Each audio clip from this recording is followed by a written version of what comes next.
What's up, you guys? Sean Ross Sapp. Welcome to Fightful.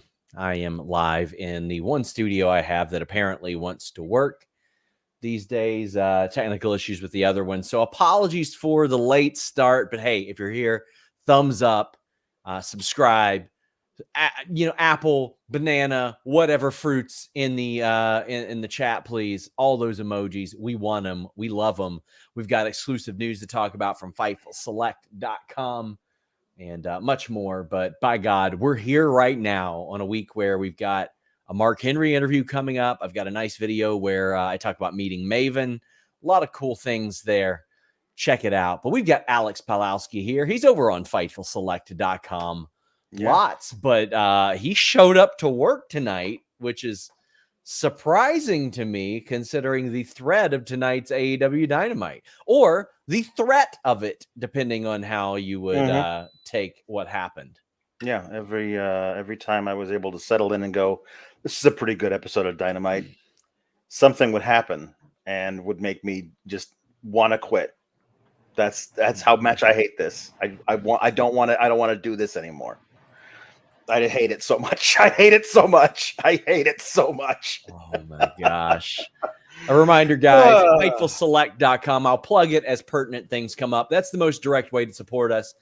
In fact, today was a really great example of why you should subscribe to FightfulSelect.com. I know a lot of people will say, why would I pay $5 a month for something I can get free later? Because apparently you can't get it free later, because Will Ospreay had to say, guys, I'm not on a sabbatical. I'm taking this week off, because a website reported that he was going on a sabbatical because we reported he had the week off. Not multiple weeks. 1 week. 1 week he had off. One. I suppose technically it's just a really short sabbatical. You know, like they knew what they were doing. They did know what they were doing. Yeah. I mean, I'm going to be real. I have had numerous people when they say, hey, why'd you report this about me? And I'm like, show me where you got that quote from. Mm-hmm. And then I see where it came from. And I'm like, okay, I see what they're doing, intentionally misquoting me. Right. That way potential sources will be like, why did you say this? Right. Why did you say this? Mm-hmm. I'm onto their game. But you know what? FightfulSelect.com. We have the highest volume of news. We have the most accurate news. Check it out. $5 a month, and you get a ton of shows, and you get access to our Discord. But hey, if you want to help us out here right now, thumbs up, comments in either the chat or afterwards, because I'm here always talking with you guys. But you can get your question or statement read on the air like these wonderful people are doing here at youtube.com/Fightful with a super chat, or if you're one of the thousands and thousands of people that watch us on X or Twitter Live or Twitch, you can go to humperchats.com. That's HUMPER chats.com. We got that set up. That way, there's a lot of people who just don't watch on YouTube. They watch on other platforms, or they download it on audio platforms. You can get your question or statement in there. Our wonderful moderator, Luis, will help us keep track of those. But Glassdoor Gamer says, hi, guys. Hello, friend. Let's talk about what kicked off the show. Chi-Town Spurs says, I was hoping MJF wouldn't resort to some of the least interesting parts of his reign last year. His lines caused the chance towards Roosh. That's not the MJF we need in 2024. Well, I didn't necessarily see that. I see him, going to some of the same tendencies, some of the same interactive type of promo things, but he looks different. He's not leaning necessarily into, I'm so much of a babyface or so much of a heel. He's just leaning into what it is that he does. And I think that he's smart enough as a performer, Alex, to realize that. And I got to be honest. Hey, 2 weeks ago on Fightful Select's Q&A, I'd said Roosh is in store for a big match, to the point to where people close to Roosh said, what do you mean? I haven't heard this. And I said, guess what? I have. It was MJF. And I went into that with a lot of doubts. Mm-hmm. And I left tonight's opening segment no longer having doubts. They heated up Roosh, I think, immediately. We're going to break down this promo at length. What did you think of what we saw, which was MJF targeting Okada, Swerve, Ospreay, and then Roosh interrupting?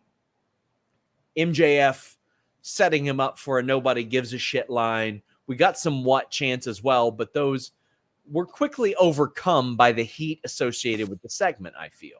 Sure.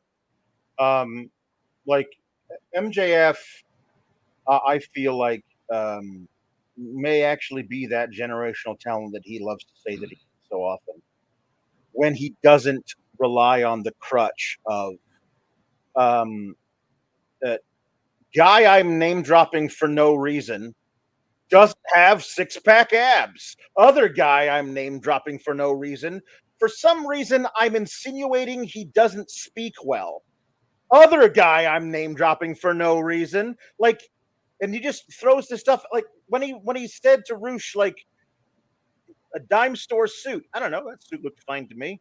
The dime store suit looks like your bank account's a little dry, about as dry as every woman you've ever slept with. Like, what does that have to do with anything? Honestly, I don't care who does it. I've never liked that lowest common denominator. Let's get the crowd to laugh at an insult. You're not an insult comic. You're a professional wrestler. I mean, let's do that. I loved when he turned it around and said, no, actually, I know how great you are, building up the guy. But if you're going to actually take a shot at him, do it with something that's, I don't know, provable in the moment, as opposed to an assumption about the man's love life. I don't know. It just felt kind of lazy to me. But maybe he's heard things.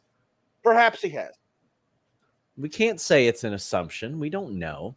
Yeah. I love that they did a pull apart brawl here for this. Yeah. Because Roosh has always struck me as the type of person who, if disrespected, that's exactly how he would behave. Like everything about his demeanor and his character, his in-ring persona, presentation has struck me as, I don't care who you are, who you've beaten, or what your class or status is. If you disrespect him, he's going to come after you like that. Mm-hmm. And MJF does not care. MJF is sort of the same way. He's he'll go at you verbally first. And the way I've always looked at MJF is, if he even likes you or is just mildly annoyed by you, he'll result to, LOL, your girlfriend is dry. Right. If he really hates you, that's when he's going to dig deep and attack you with something that is much, much more than on the surface, so to speak. But I thought that this was a great way to set that up. I don't know if this is for Forbidden Door or not. It wouldn't necessarily make sense within the context of Forbidden Door, but no, I don't know. I mean, from what I understood was that the match was supposed to happen tonight, but then they decided to build it up with this segment, which I think is a good idea, as opposed to like going into the match cold. Now, if they do it next week, or I guess even the week after, like there'll be something about it that makes sense. But and they'll heat it up some more. And he did say, like, at Forbidden Door, I'll probably wrestle some guy from Japan or Mexico. Yeah. Buy those tickets, everybody. He said that he would be on Forbidden Door, but Tim says this was not MJF or AEW at their best tonight. I mean, I think it's MJF at what you kind of expect at this point. Like, it's the tried and true formula that he's gone back to. I think that is, to me, it's very facile to him. Like, it's just something he can drop into without any effort and do it, and the crowd laps it up. But I know he's better than that. I know that he can write better stuff than that. I've seen him do it. And so I challenge him to do that more often, because that's the stuff that I'm like, okay, now that's the guy. That's the guy that you say you are, and everybody also knows you can be. Just coming out there and doing a bunch of, like, just random insults, to me, it isn't what a lot of people love it. Isn't what I want out of a guy who I know is that talented. James Zimmerman says, shout out for the wrestling granny. Also, near her was a Renee Paquette and RJ City Golden Girls sign. Sawyer said, did MJF tell the crowd to stop a what chant, or what was that? I must have missed that. I mean, I heard the what chants, but I think every wrestler should say that's stupid. Don't do it. I think they were, because he kind of invited it, and I don't think he realized what he was doing when he was like, sure, I couldn't hear what you were saying. I think they were like, because the accent, that's right, go back to Mexico, or some crap that somebody in the crowd might have been yelling too loud. And he was like, no, we're not doing that. Like, I don't know what it was. Yeah. But that's what it was. So, because it was right after he said the I can't understand you. I think the crowd thought it was something else. Yeah, they thought it was something about his accent or dialect, and then he was like, no. It's because the Young Bucks run this show. Brandon Cutler is running the truck, and therefore we can't physically hear anything. I don't know if that was intentional or if he just wisely recognized that in the moment. But either way, it was. I'm glad that happened as a result. Like, I'm glad that he kind of shut that down. We had the international title contenders match. Rey Fénix defeated Orange Cassidy, Kyle O'Reilly, and Jay Lethal. Thomas Sandberg says, what was with the TNT qualifier and the four-way not being announced? What was it with nothing announced for Collision? Does Tony not often know who is available for shows until the day up? Well, no, because they have travel set up. They did announce this match, as best I remember. They said that they were going to have a top contender match.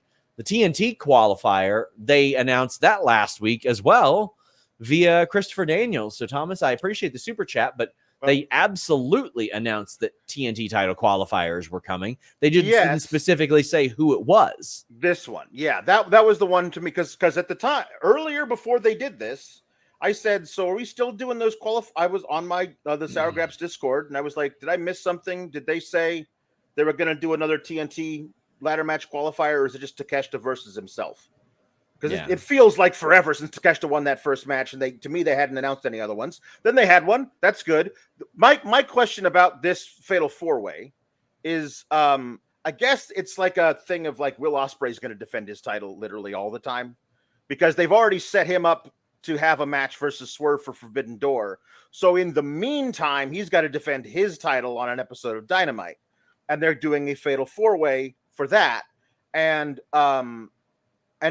concurrently, but somehow not involved in this, they're doing a Daniel Garcia challenged Will Ospreay in a promo, I'm coming for your international title, but wasn't in this Fatal 4-Way, and yet Jay Lethal was, and I don't know when the last time he had a match on TV that he won. So, like, I'm just saying, like, if there was all people who were on crazy winning streaks, or, I don't know, a guy who just had an international title shot and lost in Kyle O'Reilly, great match, but I don't know why he's wrestling for the opportunity for a rematch when you have a guy, Danny Garcia, cutting a promo saying, I'm coming for you, Will Ospreay. I feel like you should take the opportunity to then put him in this qualifying match. This kind of felt confusing to me, but Jay Lethal's last singles win on TV was in October against Trent Beretta. Okay, there you go.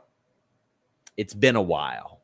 It's been a long while. And before that, April, he beat last April, he beat Cash Wheeler, which pretty good win in retrospect. But 14 months later, not so much. Yeah. Fantastic match. Eloquent says that Kyle O'Reilly has been on a roll since returning. He wrestles every match like it's his last, because in reality, and you know, Ivar and I had this same conversation Mania week. In reality, every match could be their last match whenever you have the type of injury that a Kyle O'Reilly or an Ivar had. So no big surprise there. Rey Fénix winning this match gets me real excited for next week. Will Ospreay and Rey Fénix. Will Ospreay, who just has the week off, as Fightful Select reported. Yes. The match itself, it is what you would expect out of something like this in AEW. It's a match with stakes. You can debate whether or not one or a couple of the ingredients should be involved in there. Orange Cassidy should, because of his wins, and Kyle O'Reilly for sure. Rey Fénix coming off of an injury, sort of. Jay Lethal is the one that it's like, okay, he never wins, so what's up with that?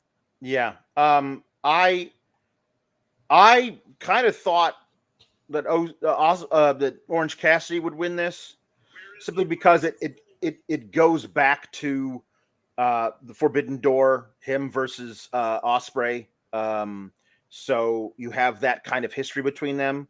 International title, trying to get it back, and because they are doing this thing with Trent, who is Orange Cassidy's mortal enemy, who is now part of the Don Callis family, a family that Will Ospreay also somehow nominally still belongs to. So the idea of Will Ospreay wanting to have a fair fight with Orange Cassidy, because, you know, that's Will Ospreay, and Trent always trying to get a cheap shot in on Orange Cassidy, would then accelerate the breakup of Will Ospreay away from the Don Callis family, which is something that I greatly want. Now, I'm not going to complain about Will Ospreay versus Rey Fenix. That match is going to be amazing, but it does feel like if it's a one-off exhibition, that'll be amazing, but we all know what it is, as opposed to something more storyline based with OC and the Trent stuff involved. So afterwards, that happened. Trent ends up attacking Orange Cassidy, and Statlander ended up coming out as well and inserting her into this. Willow makes the save, and she has an interview where Orange Cassidy just rolls up and gives her a little fist bump. I got to say this, especially after seeing Willow and Chris Statlander cut these promos. It had been brought to my attention that neither one of them really cut many live promos before this, and they're both really good at them. They're both just really good at them. Yeah. And it goes such a long way. And this is a very welcome mixed tag that we're going to get coming up. Trent and Chris Statlander against Orange Cassidy and Willow Nightingale. Can't wait for that. Jambeard says, as a longtime viewer of Fightful, I can tell you guys are doing a great job. I should know from watching you guys for over 30 years. Thanks, guys. Tree emojis. I get the joke. I understand. I understood that reference. So we get the Jericho vignettes. Lots of them. Lots of them. When Jericho showed up, he's doing the over the top, hey driver, including I think Rosario was driving him. And he teaches the cameraman how to work the camera. Backstage, they approach 2.0. They approach a man scooping chicken and dumplings, and Jericho teaches them how to do it the right way. Then he approaches Private Party and says that their party should be for everyone, and they should rename themselves Public Party, and they're invited to TV time next week. So, oh boy. I think, and listen, I was an advocate of this last week. I thought it was a little too over the top this week. Was it now? Oh, good. I'm glad you've come to your senses. A little too over the top. I'm not done. Hold on, because I know I won't get to say much after I pass it off, Alex. Way too over the top for me. I feel like, them just doing the inspirational quotes and stuff could work pretty well, because Jericho, I do believe that he thinks that he is somebody that everybody should learn from. Right. And in reality, he probably is somebody that a lot of people could learn things from. In theory, but not in practice. In theory, sure. Oh boy. Share your thoughts on this, Alex. I'm ready to hear it. Listen, I guess I have to give him credit to leaning in to all the criticism that he has gotten from myself and many others as his run in AEW has gone on, and I would argue gotten pretty stale. That he's just there for himself. All he wants is TV time. So he's going to name his segment TV time. And then because he's such a veteran, he thinks he could teach everybody everything. And so what is he doing? He's teaching a guy a random, sue me if I'm wrong about this, a guy I had never seen on Dynamite before, scooping chicken and dumplings at catering. It wasn't like it was a fellow wrestler or something, because everything else seemed to be like in reference to people that he has come across in the past or whatever. Yes. But this is just a random dude at catering. And I feel by the way, with Big Bill also offering words of wisdom, and Brian Keith talking about how everybody's disrespecting Chris Jericho. Right. Now Brian Keith is playing his role very well as the bad apple. And Big Bill, this proves Big Bill can do literally anything if he's as good at this as he is at everything else. Jericho has just decided, I'm not gonna turn the dial up on all of this stuff they say about me to 10. I'm going to turn it up to 30. And I feel like that's where you're saying it's a little over the top. I would say it's a lot over the top. But my question about tonight is, what is any of this in aid of? Like, at this point, Hook and now Samoa Joe have moved on to other things, it looks like. So I don't even know who he's feuding with.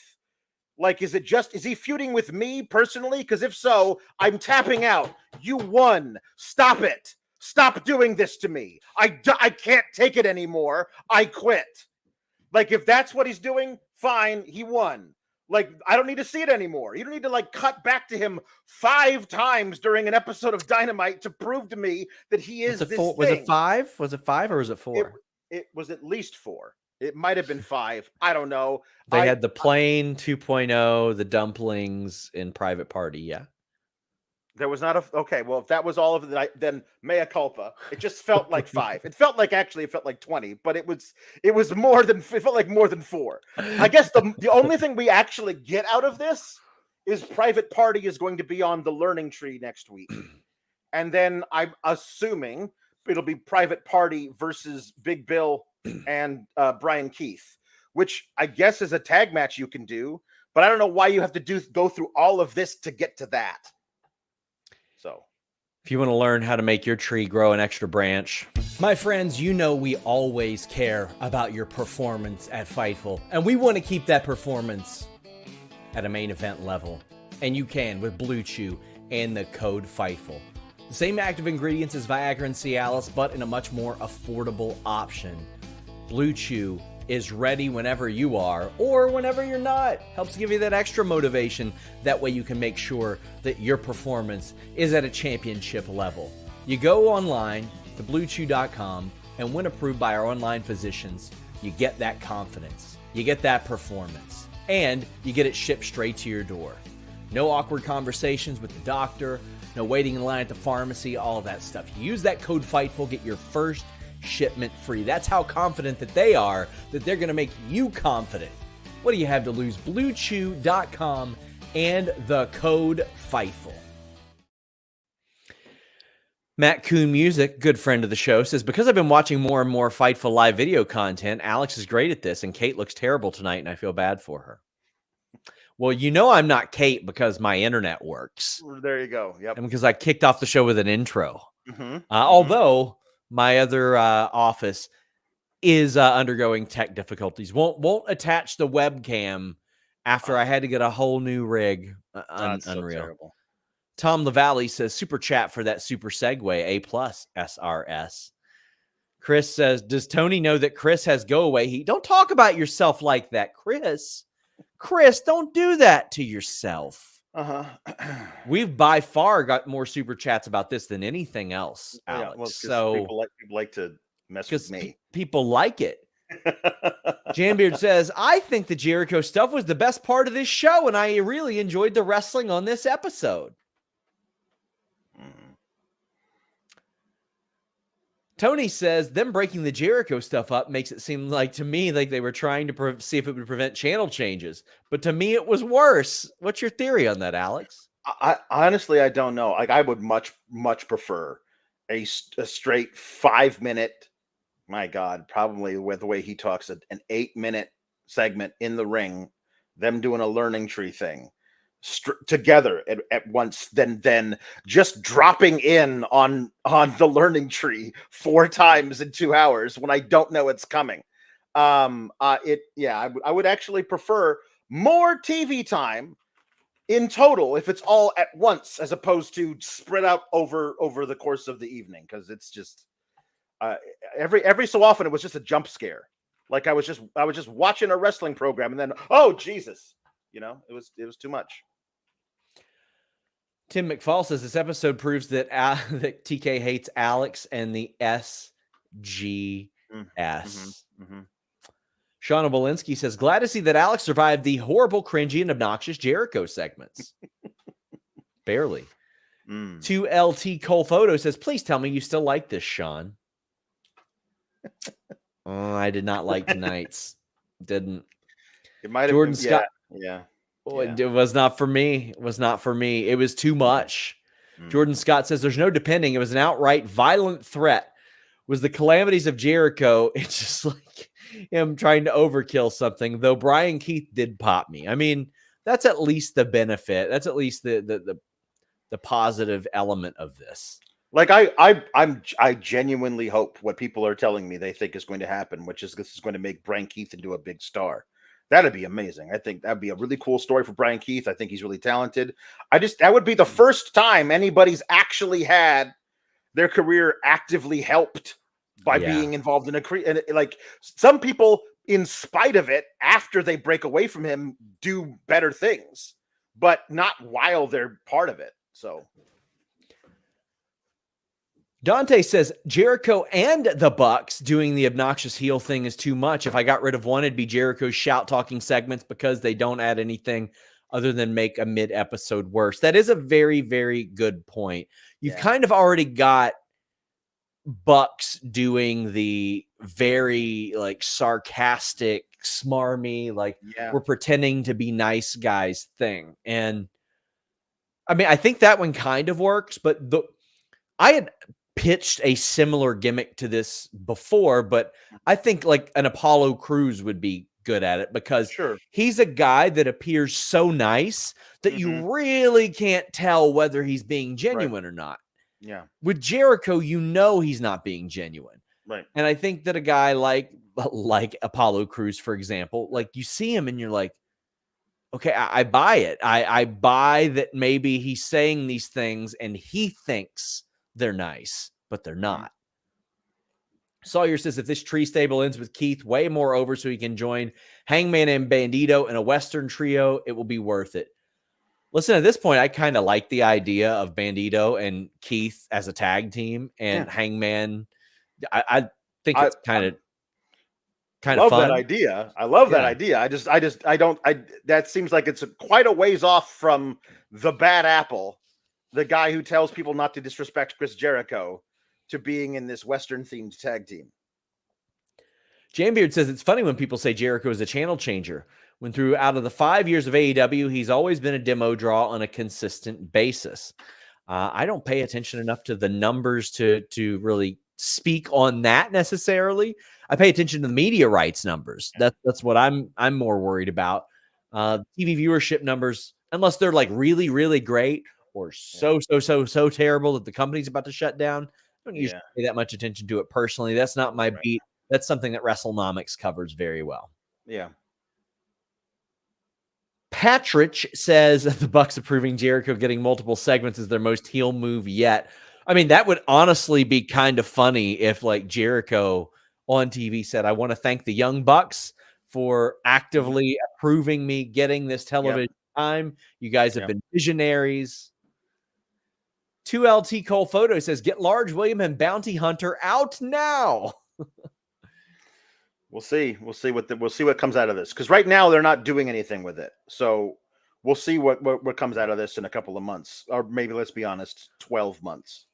Get your super chats, get your humper chats in. We are finally at the end of the super chats and humper chats for this. Meet Norma says, meet here. Let's crank. How much more TV time can we give to the likes of Jericho, Jeff Jarrett, and Dan Lambert, but no dedicated second women's match? Meet forever. That is a very good point. There have been an awful lot of acts with what is perceived as go away heat that, listen, I always said, once I saw Baron Corbin live and I heard those reactions, I was like, okay, I get how a guy could be on the other side of Gorilla and say, okay, this is good heat. And like, if he wrestled like he does now, I probably wouldn't have had as much of a problem with it. But this has happened an awful lot. And I know there have been people that have said, this ain't it. And Jericho was one of the people who predicted the reaction. It's just, I don't know if it's the right kind of heat. Don't know if it's the right kind of heat. The Young Bucks also cut the Acclaimed segment while they were rapping, and the Young Bucks got confronted backstage. Chi-Town Spurs says the Bucks cutting Max's rap and an in-ring Acclaimed segments, they are the heroes of this story. No, they are the Monday Night Monkey's Paw, Alex. They cut that segment, but what they did was they used that time for Chris Jericho. Well, that's true, but the actual monkey's paw of it is them cutting off Max Caster rapping is the babyface turn of the century. However, it's not actually, because they're going to have a feud between the Bucks and the Acclaimed for the tag titles out of this, with the Acclaimed still somehow positioned as baby faces, even with Max Caster rapping about sexual assault in every single rap. And I don't think he should do that. I just don't think he should do that. Backstage, we have Samoa Joe and Hook interview interrupted by Daivari and Nice. Nice says, after all this time, you haven't gotten serious and stop eating that garbage. And Hook said, after all this time, you haven't gotten serious and started winning matches. First question, where is Josh Woods? That dude looks like $1 million. He should be with the varsity athletes. He should be on TV more. I think he's very good. Matty Nice says, Premier Athletes signing Gable to AEW. That ain't happening. No. But sure, I guess. I legitimately forgot that Tony Nese and Ari Daivari were on this show. Right. No, there was this. It was the segment that was just supposed to give a reason why now Samoa Joe and Hook will team up, maybe on an episode of Rampage. I don't know. Like we can't devote real TV time on Dynamite to things like that. To a new team of Samoa Joe and Hook, we got to do more, Chris Jericho stuff. But all you have to understand about this is you never touch another man's Funyuns. Like that, like Hook was ready to go off. And I love Samoa Joe, who we've seen be as frothing with rage as we've ever seen any wrestler. Be the one who's like, no. We killers don't respond to tactics like that. We're going to meet them later. And Hook just really wants to fight. He's like, no. Zen. Like I'm interested in this Samoa Joe who picks his battles because that is not the Samoa Joe we've seen in the past. Yes. Ryan says, Sean, do you have any update on Ricky Starks and his whereabouts? If not, can you ask? I think it's beyond ridiculous that he's still not being used. Well, he's at the gym tonight. I will ask around because there was some conflicting like terminology where he said that he would like to be on TV, and we got Tony saying, "Oh, he'd love to have him back sometime." I will work on that. TNT title qualifier, Mark Briscoe versus Brian Cage. So Brian Cage has been getting a little bit of a push of late, which, I say good, especially considering he's got this very, very lengthy contract. Not as long as he said, but it is lengthy. Mm-hmm. But I saw Mark Briscoe come out there and I was like, the ROH world champ has not like been on the show, should not be getting pinned, anything like that. No. So I was pleasantly surprised when he won. Well, I mean, because he's the ROH champ, I did not think he was going to lose. But my thing is the ROH world champ probably shouldn't be in I mean, it's going to be fun with Mark Briscoe in it. I'm not saying Mark Briscoe shouldn't be in it. I'm saying the ROH world champion probably shouldn't be contending for a mid-card title in AEW. You know what I mean? Like have him be the guy in ROH who consistently is on ROH programming, defending that title, building up to what's the thing they're doing? I forget what they call it in July. They have a pay-per-view. Have him build to that as opposed to being in a ladder match at Forbidden Door less than 3 weeks from when he's hopefully defending that title. That's why ROH has this cloud hanging over it, and it's not getting any people to watch it because the only time you ever see the ROH World Champion is not on ROH; it's on Dynamite. Yeah, I agree. I completely agree. Alicia Atout interviewed Mark Briscoe on socials and announced she was all elite. So this is a move that actually has been a long time coming. Obviously, they have wanted more backstage interviewing talent. She is in a relationship with MJF. That completely separate of that. I'm not surprised that she was there. Sure. She did incredible work in MLW as a character. One of my favorite interviews I ever did was with her and Richard Holiday. So I'm glad to see that. This has been in the works for a very, very long time. But I mean, I think there were visa hurdles and a lot of things like that. We see Jack Perry backstage, and listen, Jack Perry's been doing the best work of his career since he came back too. Like, and I'll say this every time, every week that goes by, I feel like the decision to air that footage was a little bit better every single week that he keeps on killing it. And he cuts a promo. We're going to have them included in this match. I'm down for it. I like it. I like Mark Briscoe winning here. Wish that the ROH title was on ROH more. Still, check out our review every Thursday here on youtube.com/Fightful. Meet Norma says couldn't hump today. The price of Max is about to go up in August. Does this factor into the timing of an AEW TV contract announcement? I would assume that if we were to get an announcement, it would be closer to then, honestly. I really do. There is an offer on the table. Like there is. And I'm going to work on putting together another report for FightfulSelect.com. But I said this earlier today.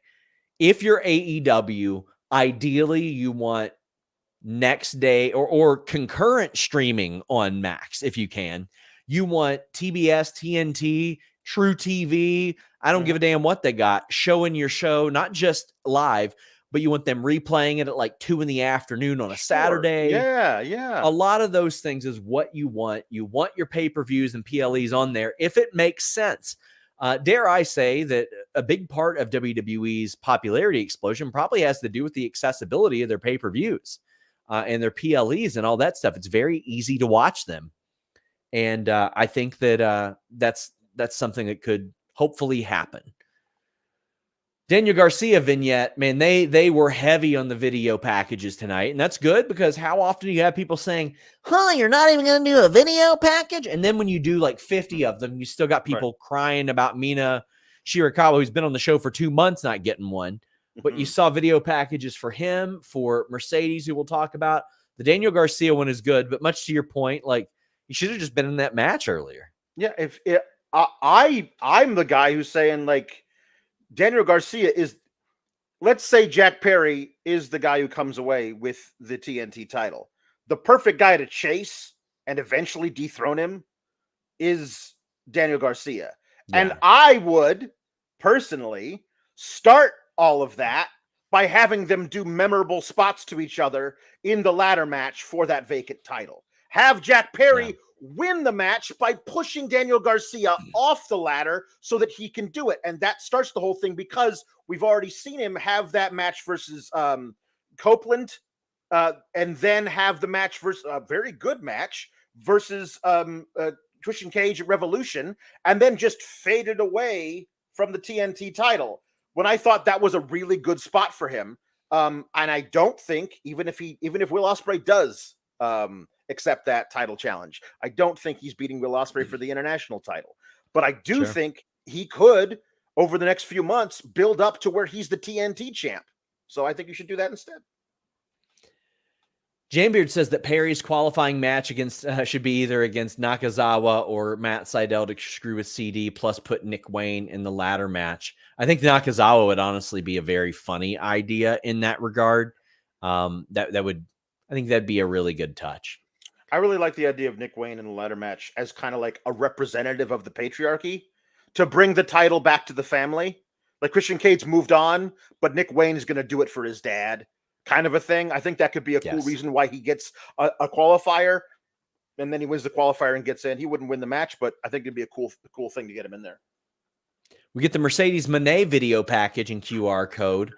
Mercedes really puts over Stephanie here and talks about how facing her, Stephanie probably didn't even know how good she was. But an important piece of business here is that this match is going to be title for title. Now, earlier this year, when Fightful Select reported that Mercedes was going to be coming to AEW, we reported not only is she coming to AEW, New Japan's going to keep using her as well, which, there's a whole lot of back and forth, and I'm not going to get into, well, I can get into what Mercedes said, where she claimed that she was cleared in December. New Japan was outright like, if she was cleared in December, we would have booked her for January 4th and Battle in the Valley. Yeah. But it looks very much like she is going to be continuing with New Japan, which is wonderful for her. It's wonderful for New Japan. You got a whole lot of people.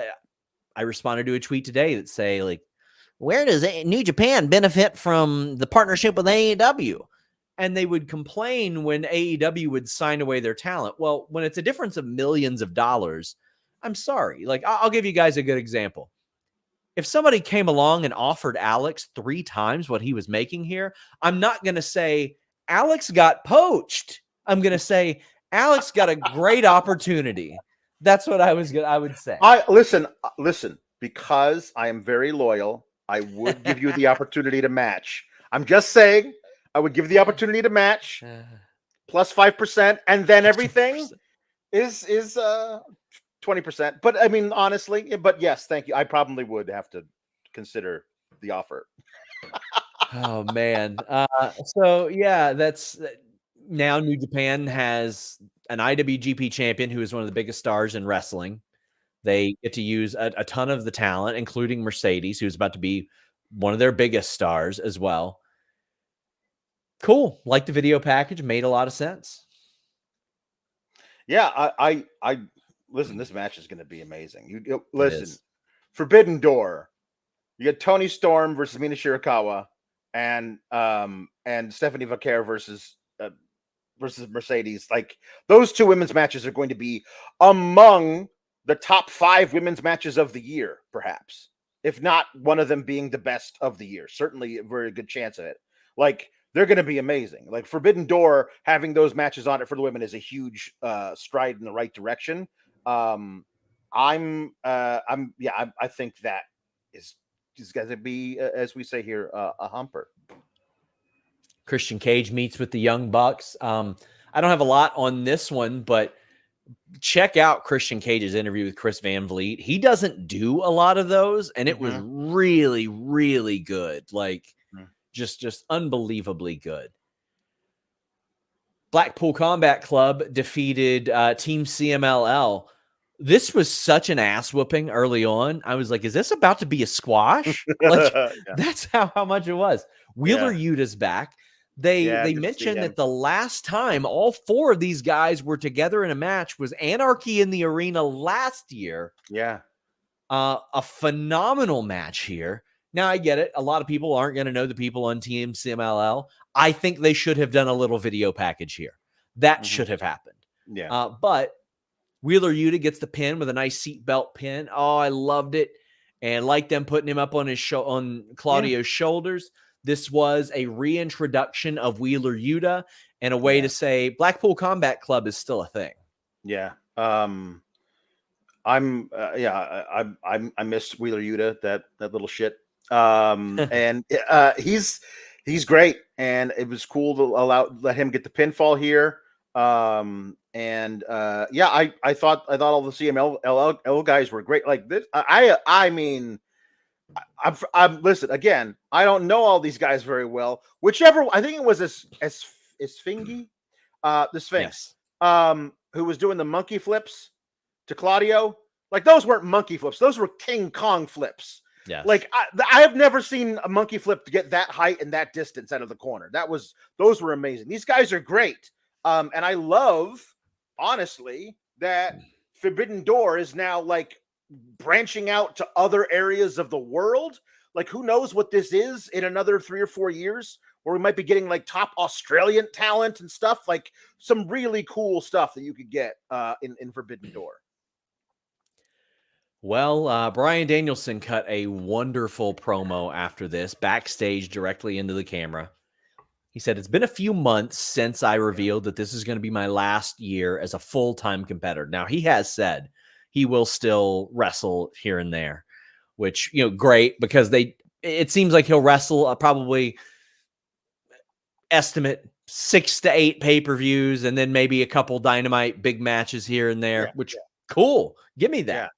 Yeah. Him wrestling still more than like Brock Lesnar used to wrestle, here for it. And he was like, you know what? I lost this match. I lost that match, but losing Anarchy in the Arena really hurt me. He's like, so you know what I'm going to do? I'm going to go out as big as possible. I'm going to win the Owen Hart Cup.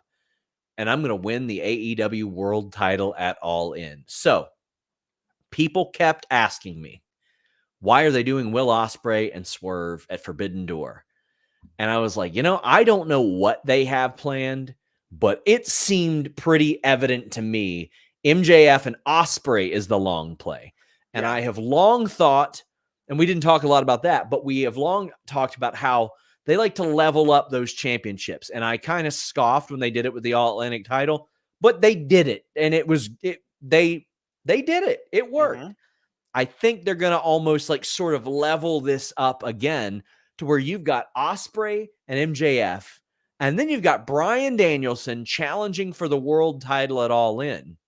Now, I can't say that he's going to win it, but it seems awfully wild to me that he's positioning himself for this and might go into his last full-time match as world champion. But remember, it's full-time. Right. So there are creative decisions here that could lead to him retaining the title. Sure. There. Or he could just lose. He could just lose. He could lose in the first round of the Owen, and this could be this could develop into a next time I lose, I'm done type of thing. Right. It could. There's so many ways to go about this. I feel like he is winning the Owen. I hope he does. I think that's why you don't do Ospreay versus Swerve at All In if you're going to do Danielson for the world title at All In, especially if you have Danielson win the world title at All In. Yeah. And then he could do all right, next guy that beats me, that's when my part-time thing starts, when I lose this title. And just a month down the line, maybe a long time before we think he would then embark on part-time, you've got Wrestle Dream in Washington State, where maybe somehow Swerve wins a battle royal or something and gets a rematch with. I don't mind Swerve dropping it to Danielson and Danielson getting help being able to hold the world title. Swerve could easily win it back and then drop it to Ospreay sometime in 2025 if everyone says the real thing we're going to get to is Swerve versus Ospreay with Ospreay winning. That could happen at Revolution or Dynasty or Double or Nothing in 2025. I think there's a really cool thing of opportunity for Danielson versus Swerve, both of them Washington State guys in Washington State. I always feel like that's an important thing. The place matters sometimes when you're booking wrestling. I think that'd be kind of cool too. I loved this promo. Jeff says, any word on when the Owen is scheduled to begin? It's got to be soon. July. I believe it's like I thought it was ending in July. The finals are in July. AEW Calgary 2024. Let's see. I mean, July 10th is when they're doing Calgary. So that's a month. I don't know. I don't know when exactly Natalia's deal is up, but I'm I wonder if they're just holding off. You know what I mean? Yeah. They're holding off.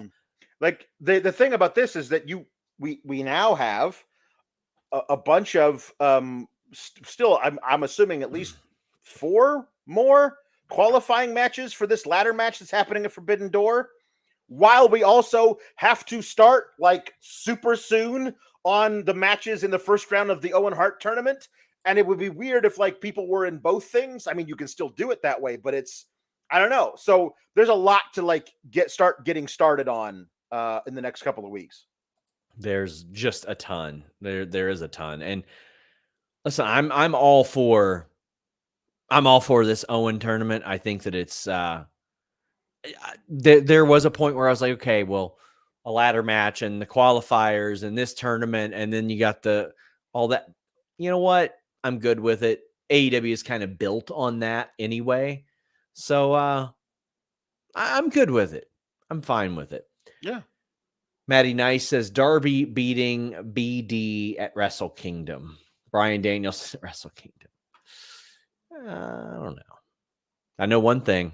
Nord rules. How many times have you seen it? A big name wrestler gets hacked. They're trying to sell PlayStations or something on their Twitter. They need that NordVPN.com/Fightful. Not just for that, but all their sensitive files, their storyline information, their pitches, their private documents. You want NordVPN.com/Fightful to protect you when you're on the road or when you're at home. When you're at home, you can put it on your router. It protects everything. You can put it on your phone, laptop, desktop, PC. But on the road, whether you're at the hotel connecting to that Wi-Fi, the airport connecting to that Wi-Fi, the event center even, you want to have some protection for your devices, and NordVPN.com/Fightful does that. In addition, you shield your data from snoops and criminals, protect yourself on that public Wi-Fi, secure every device you own, and add extra layers of security to your digital life, in addition to all the great features we tell you about all the time. They also have 24/7 support if you need that help.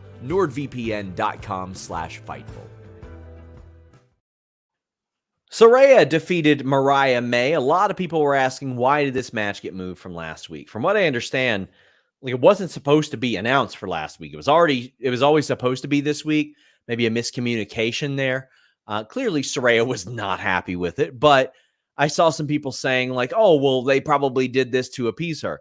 As best I know, she was always planned to win as well, because this is to advance a little bit of the Mariah May story and Toni Storm. I forgot that Toni Storm was a part of the Outcasts. I got to be honest with you. Like, that's how different she was now. Because they got their new thing going now. Harley's a part of it. Zach Knight's a part of it. And good for Zach Knight and good for Harley. She's been killing it. Yes. Good for Saraya. Good for Zach Knight. I did not realize he had been inducted into the Peaky Blinders. That's a big step for him. They've got a new movie they're making. He's probably going to be cast in that. He wrestles with the hat on. Wow, that's amazing. And it doesn't come off. And I'm dead serious about that. So I forgot about that, but Tony's banter during this was so good. She said, AEW is where the breasts wrestle. And then during the commercial, which you'd be able to see if you got NordVPN.com/Fightful, she said, piss off, Saraya. I don't have time for this now. Unhand my child, which was phenomenal. Slap her tits off. Do it. This is great. She's amazing on commentary. This is Saraya's best match that I've seen in I don't know how long. Yeah. Mariah May's really, really, really, really great.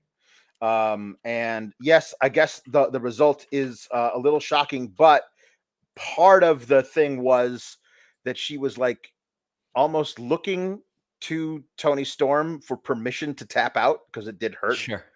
And Tony like was on mic telling, no, you can't stay in that forever, darling. It's all right.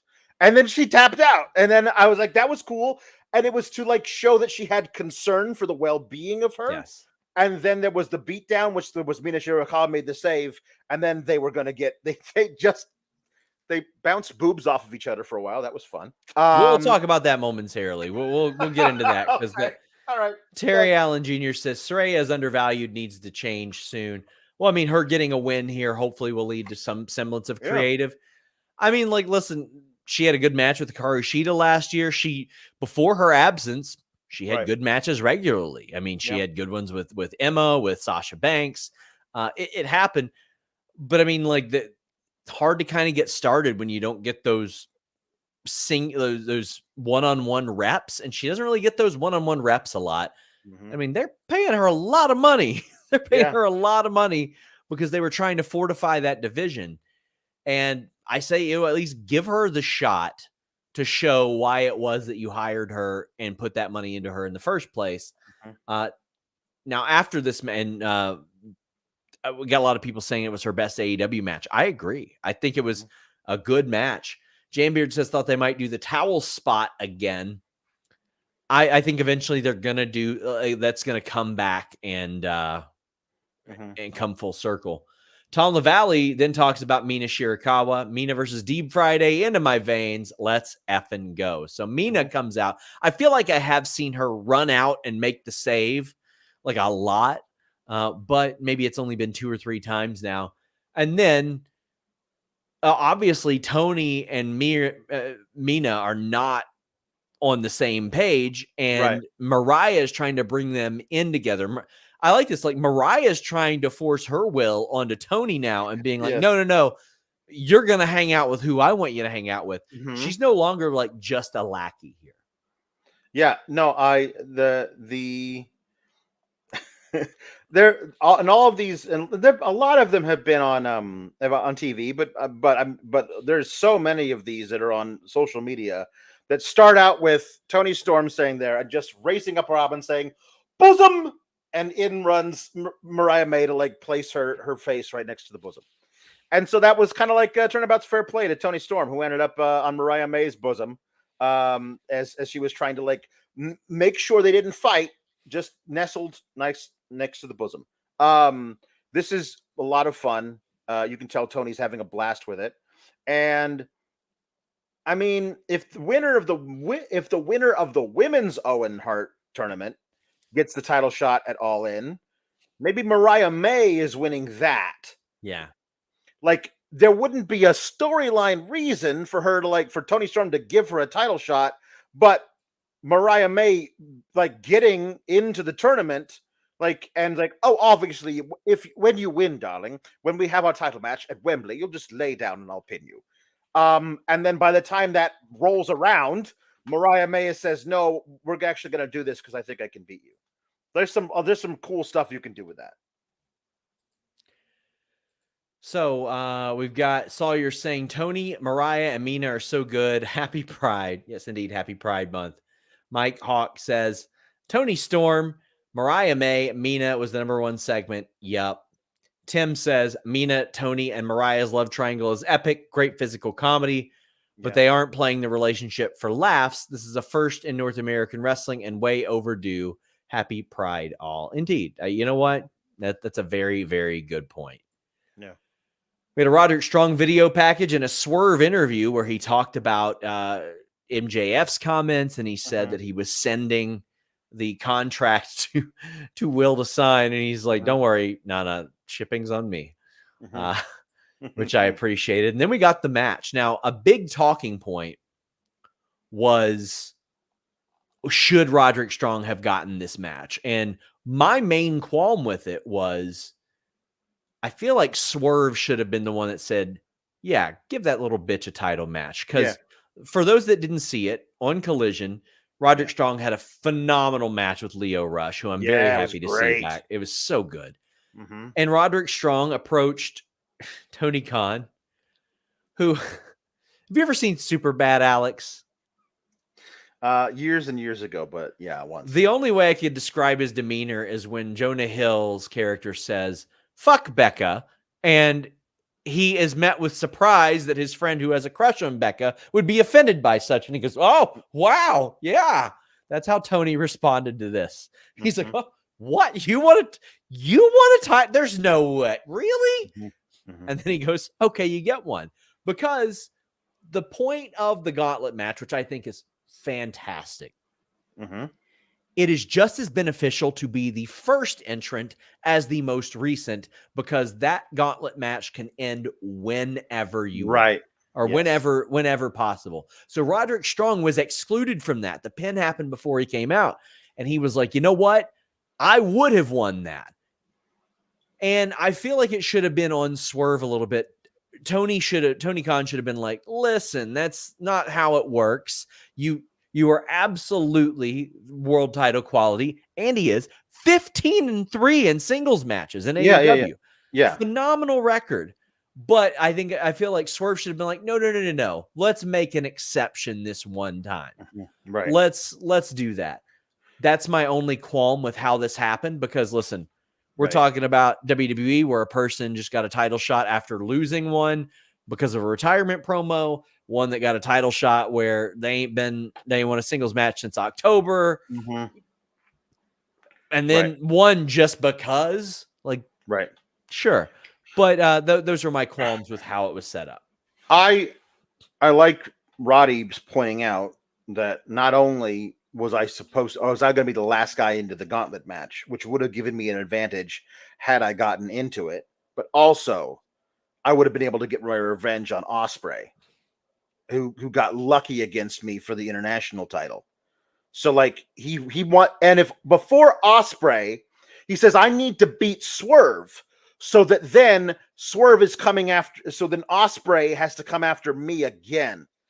And I'm going to beat him this time after I beat Swerve. Like for Roddy Strong, all of that makes sense. I like all of that coming from him. What I don't like is Tony Khan going, yeah, sounds good. Like, no, I don't know why does it sound good? And that doesn't make any sense. Like, listen, let me put in a call to Swerve.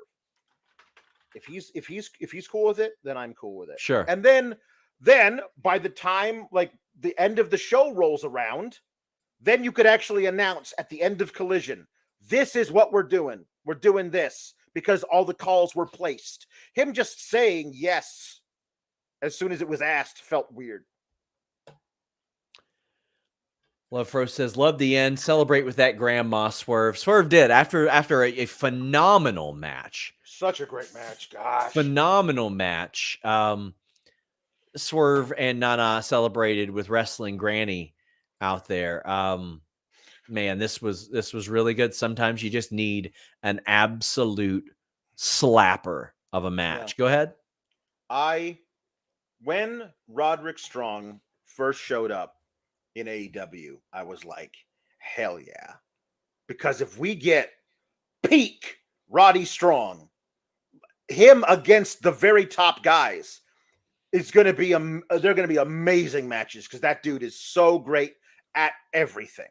And this was exactly what I had in mind. I was watching this going like, remembering the excitement that I felt when Roderick Strong showed up as a surprise when he had the SRS Tron, and we all thought maybe it was actually you debuting.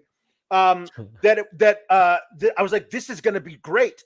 And he had that thing where he was yelling at people while grabbing a giraffe and wearing a neck brace. And it was like, this is fine, but it's not exactly what I wanted out of Roderick Strong.